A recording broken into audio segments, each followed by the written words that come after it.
27 February 2026 शुक्रवार दिन में स्वयं माँ संतोषी शुभ आशीर्वाद सहित ग्रह नक्षत्र शुभ चलन एवं मालव्य योग सृष्टि होगा जाऊँगी आज दिन में यार स्वतंत्र प्रभाव 12 गोटी राशिचक्र पड़ा जाऊँगी से 5 गोटी राशि होगा जाऊँगी महाभाग्यशाली। ये भाग्यशाली राशिचक्र जीवन अचानक बदलवा जाऊँगी सुना परी चमकवा जाऊँगी भाग्यशाली राशिचक्र भाग्य ता सहित हाथी ढाड़ा जाऊँगी सुनार कलश प्रति कार्य सफलता पाइबा सहित समाज रे मान सम्मान जस बुद्धि पाइब एवं आर्थिक समस्या दूर हो अचानक धन प्राप्ति होबार जोग मनाऊँ हुए तो कोटिपति बनी पारते ये भाग्यशाली 5 गोटी राशिचक्र।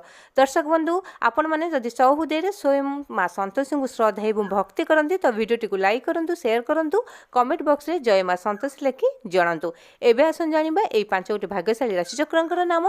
प्रथम भाग्यशाली राशि होती कर्कट राशि, द्वितीय भाग्यशाली राशि तुला राशि, तृतीय भाग्यशाली राशि सिंह राशि, चतुर्थ भाग्यशाली राशि धनु राशि, पंचम बा शेष भाग्यशाली राशि होती मकर राशि। तो दर्शक बंधु यही भाग्यशाली राशिचक्र नाम। हुए तो आपणकर ये भाग्यशाली राशिचक्र भितर राशि थाईपे आपण मैंने जब आम चैनल को सब्सक्राइब करना तो निहत आम चैनल को सब्सक्राइब कर दिंतु। ता सहित कमेंट बॉक्स में जय माँ संतोष लिखि जनातु।